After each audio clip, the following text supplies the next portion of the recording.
Hello and welcome to Dear Franny, the podcast of uncommon conversations about love. I'm your host, Francesca Hogi. Hey, thanks so much for listening. I appreciate you taking the time to do so. If you are new to the podcast, welcome. If you are returning, welcome back. I'm so happy to have you here regardless.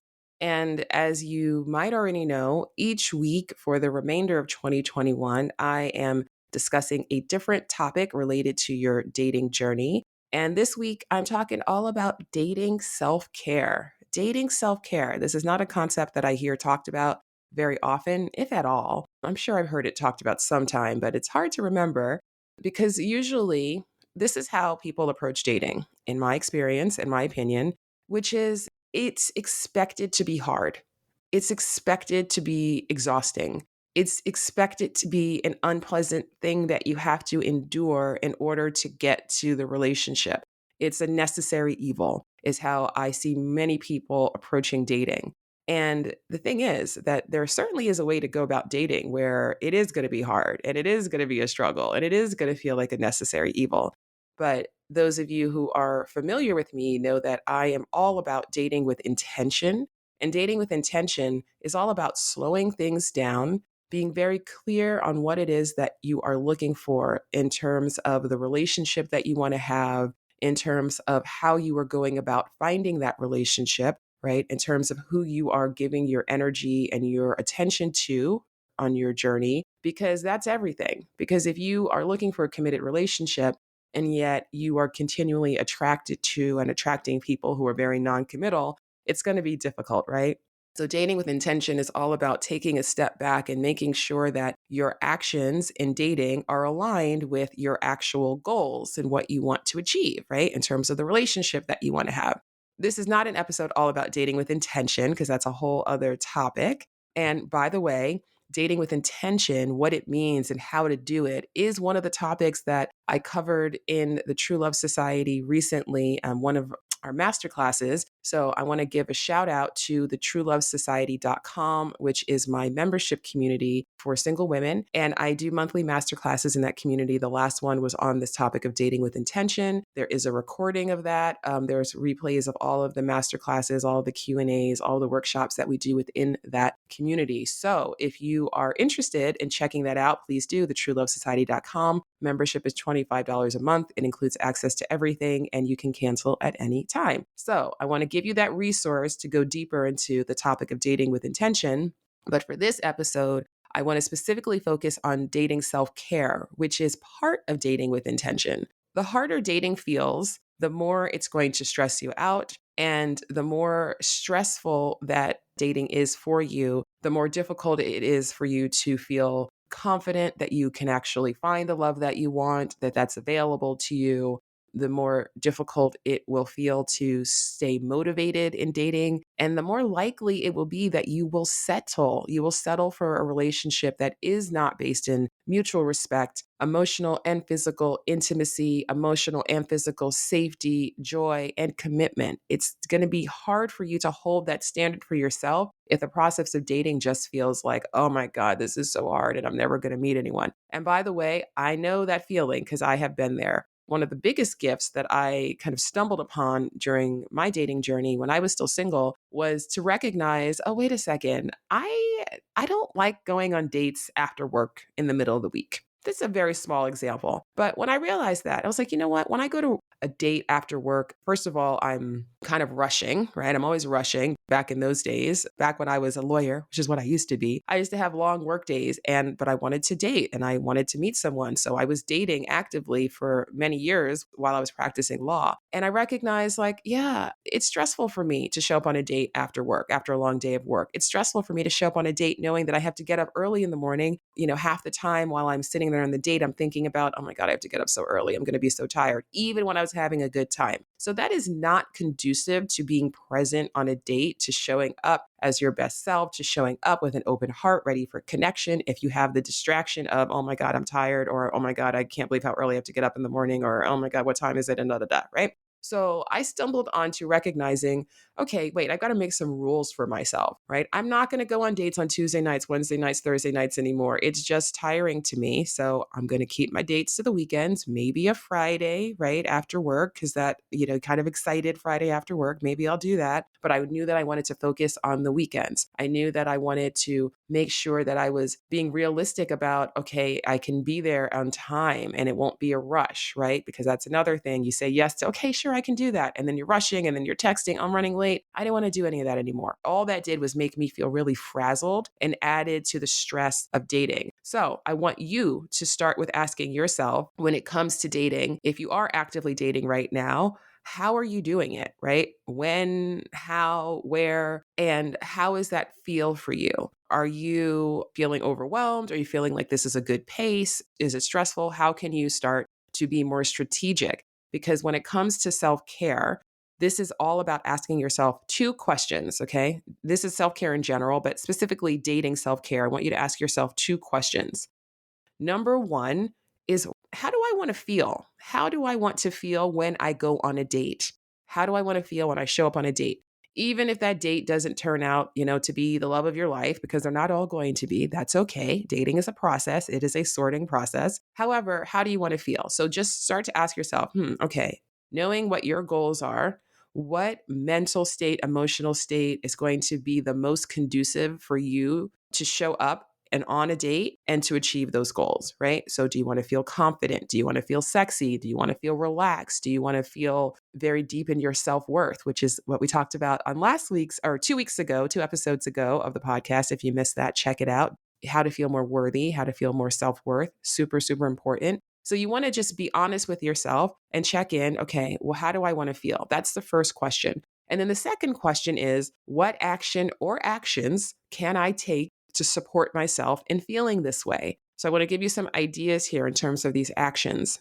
So I gave you a very practical example of how I realized how I wanted to date in terms of when I wanted to go on dates. But I also want you to think about boundaries, right? What are you saying yes to that might feel like, oh my God, I don't really want to do that, but I want to be agreeable, right? What are you saying no to that actually might be something that maybe is a little bit out of your comfort zone? For instance, I hear this all the time from people who they are used to dating in a way where it's like, oh yeah, okay, sure, let's meet, let's have a drink. How about this bar? And it's very kind of casual back and forth. And then occasionally they'll meet someone who's like, hi, I'd like to take you out. Are you free next week? How about Thursday or Friday? I can make a reservation. What type of cuisine do you want? And they're very proactive and very intentional about planning the date. And I hear this all the time. This freaks people out. They're like, oh my God, they're making a reservation and it's a first date and I don't know, and this is too much and I don't think I can do that. And I just want you to take a step back, right? And just again, think about how are the choices that you're making in dating in alignment with what your goals are in dating. So it might be that if you know that when people actually are showing up with a lot of presence and intention, that actually kind of freaks you out, right? You're like, oh, I get a little nervous. It feels like pressure. And I'm like, oh, wait, am I really ready for this, right?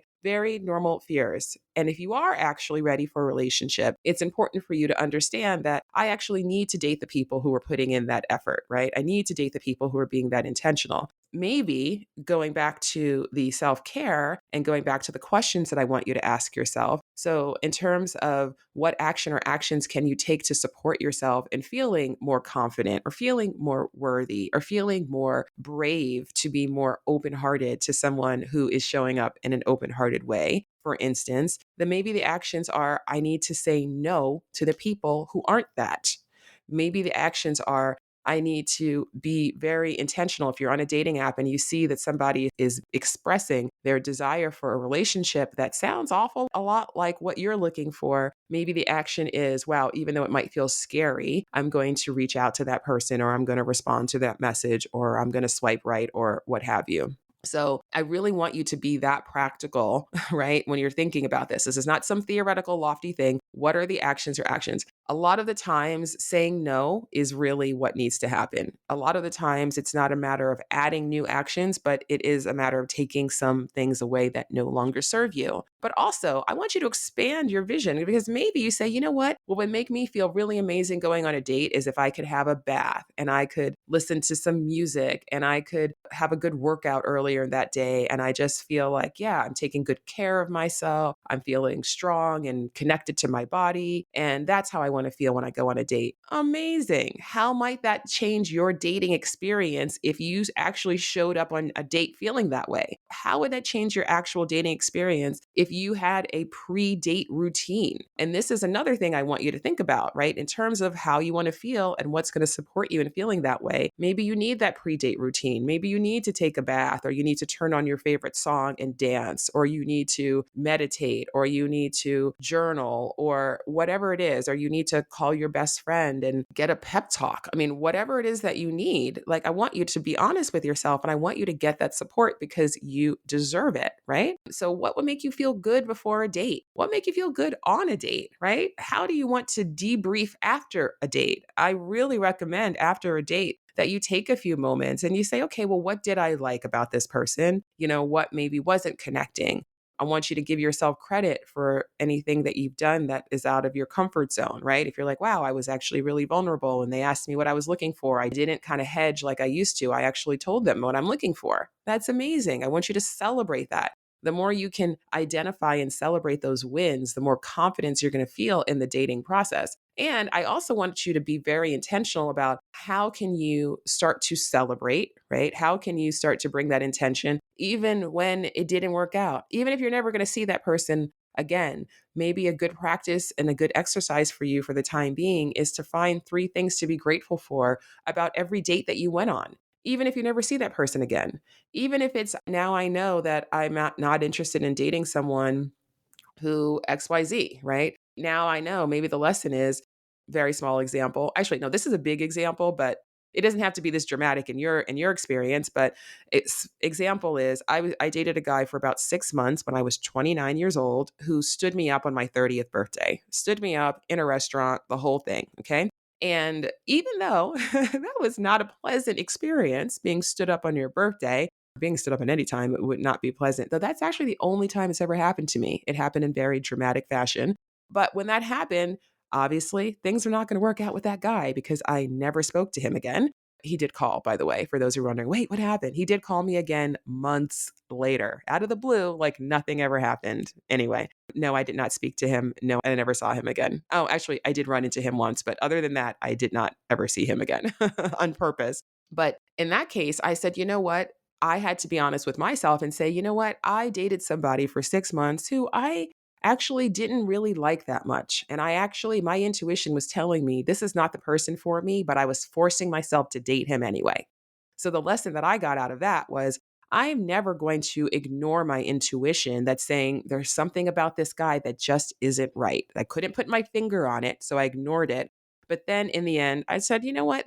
This is a lesson for me, right? And by taking the lesson from that, not taking it as, oh my God, love is terrible or dating is terrible, I'm never going to find love, or woe is me, and this terrible thing has happened to me. I took it as this is a lesson for me to be more mindful of when my intuition is saying there's something about this person that isn't connecting. And by the way, I had other evidence that there was other things not connecting about this person, but I kept on talking myself out of what I knew in my heart and talking myself into what I thought I should be doing. I thought I should just be liking this guy and wanting to date this guy because he had all these qualities that I was looking for. He checked a lot of boxes, but he didn't check major, major boxes, right? So even when a date doesn't turn out well, how can you start to learn from that experience and what can you be grateful for from that experience? Because if you're practicing flirting and you went on a date and you practice flirting, even if you never see that person again, I want you to give yourself credit for the fact that you practice flirting, right? And by giving yourself that credit, you give yourself more confidence. A few more questions that I want to give you that might be helpful to you as you develop your own dating self-care. So I already asked you what would make me feel good before a date, right? And also, what do you want to do? What do you want your debrief process to be afterwards? Do you know what your deal breakers are? Or you don't know? Get clear on what those deal breakers are. What stresses you out the most about dating? What excites you the most about dating? Right? What would be the most fun thing about dating that you can imagine, right? Because maybe you're not experiencing it right now, but that's something that you want to start to experience. If you want to start experiencing more fun or more play or more joy, maybe that's how you want to feel, right? If you're deciding, I want to feel more joyful, I want to feel more playful as I date. Excellent. I love that goal. How can you start to go about doing that? That's what you got to do right now is to start to be a little bit of a detective in your own life to figure that out. Also, really paying attention again, how are you dating, right? The when, the how, the where. Are you good at keeping and maintaining boundaries, right? In terms of communication with people during dating, or do you feel overwhelmed by communication? One really big thing, I really want to mention this in terms of your dating self care, please pay attention to how you are communicating with people. Because if you're meeting people online, maybe, and now the pattern is you meet someone online and then you spend 2 weeks madly messaging each other back and forth, and then you finally meet and you're like, oh, this isn't going to work. I want you to see that and to learn from that and to say, you know what? I'm not going to message people incessantly before we go on a first date because it can create this false sense of intimacy and knowing someone who you don't actually know yet, right? When you're texting with somebody, you're getting to know some details about them. It's not necessarily a reflection of who they actually are, right? Their actual character, their actual personality, and what your connection will be when you actually are face to face. So paying attention to that, paying attention to the communication, paying attention to those boundaries. Also, and this is the last thing that I want to mention here, is I want you to make sure that you are checking in with yourself and giving yourself breaks as needed. One thing that I see people doing all the time is they are feeling really burnt out about dating, but they keep pushing through because they just want to meet someone and they're like, I just got to keep going. I keep going. Let me tell you something. And I mean this from the bottom of my heart. If you can resonate with that, what I actually want you to do right now is take a break. That break might be a week.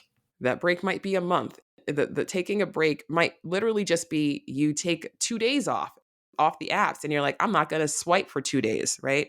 And maybe part of your dating self-care routine is that you do what I used to do when I was online, which is basically I would choose 1 to 2 days a week where those were the days where I was doing the majority of my searching online. And the rest of the week was just about maintaining whatever communications that I might have started, right? So if I matched with somebody and we started talking, then the rest of the week I would just be like, okay, let me see how this is going, right? Versus, okay, I'm just going to keep swiping every day because I knew that for me, that was overwhelming. So again, this is about you. This is about you knowing what works for you, what's going to support you, and feeling the way that you want to feel in your dating journey.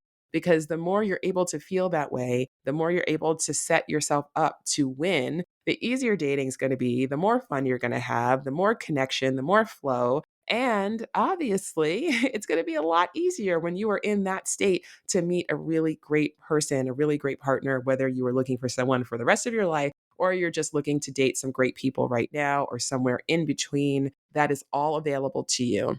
And I really want you to feel empowered here to know that dating is not just this thing outside of yourself that's happening to you, but you actually get to have agency here. You actually get to create the experience for yourself that you want. It doesn't mean that you get the outcome that you want every single time. That's not the point. The point is you setting yourself up so that even if there are highs and lows in your dating journey, and maybe there won't be, it could be really smooth sailing from here on out, by the way. But even if there are highs and lows, you have the tools and the resiliency within yourself, and you know that you are worthy of having an easy time with dating. And how can you make it easier for yourself is really what I want you to focus on.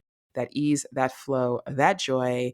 And if you do all those things, I promise you dating will get easier and more successful. So I hope that this has been helpful and I would love to hear from you. So if you do find this valuable, if you're like, okay, I'm going to sit down, I'm going to answer these questions, I'm going to start thinking about this dating self-care plan for myself. If you find this valuable and if you sit down and you do that work and you come up with something, you're like, okay, this feels good, please share with me. I would love to hear it. I am at Dear Franny everywhere. You can find me on Instagram. You can find me on Twitter. You can, of course, find me on Clubhouse. You probably know that already at Dear Franny, but I would love to hear from you because it makes me feel great when I know that people are connecting and people are actually putting into practice these tools that I'm sharing with you, because this isn't just random advice, just like, oh yeah, I would love for you to really actually take the time to do this because it really, really will make dating easier for you, particularly if it feels really hard right now. Let's make it feel better, okay? Let's make it feel better. The sooner it feels better,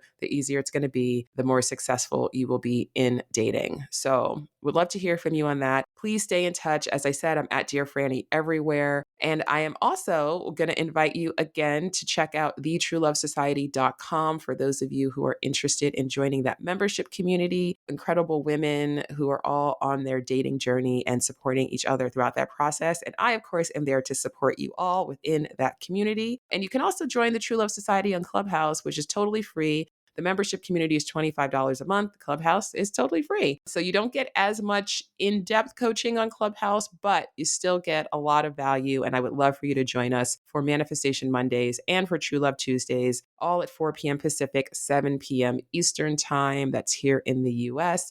And that is every week and for the foreseeable future. So please join us there. And for those of you who are finding value from this podcast, I would really appreciate it if you shared it with a friend who you think that would also find it enjoyable and valuable. And if you've taken the time to review the podcast, to rate the podcast, to subscribe to the podcast, to already share the podcast with a friend or on social, I so appreciate you. Thank you, thank you, thank you. And if you haven't taken the time to do that, I would so love if you did. That is how you can support this podcast. And I would very much appreciate you doing so. Thank you so much for listening. Wherever you are in the world, I appreciate you and I want you to have the love that I know is available to you and promise you that by being more intentional about your dating self-care, you will be setting yourself up to win in love. And that is what I want you to do. That is what you deserve. And I hope that you are safe, that you are well, and I hope that you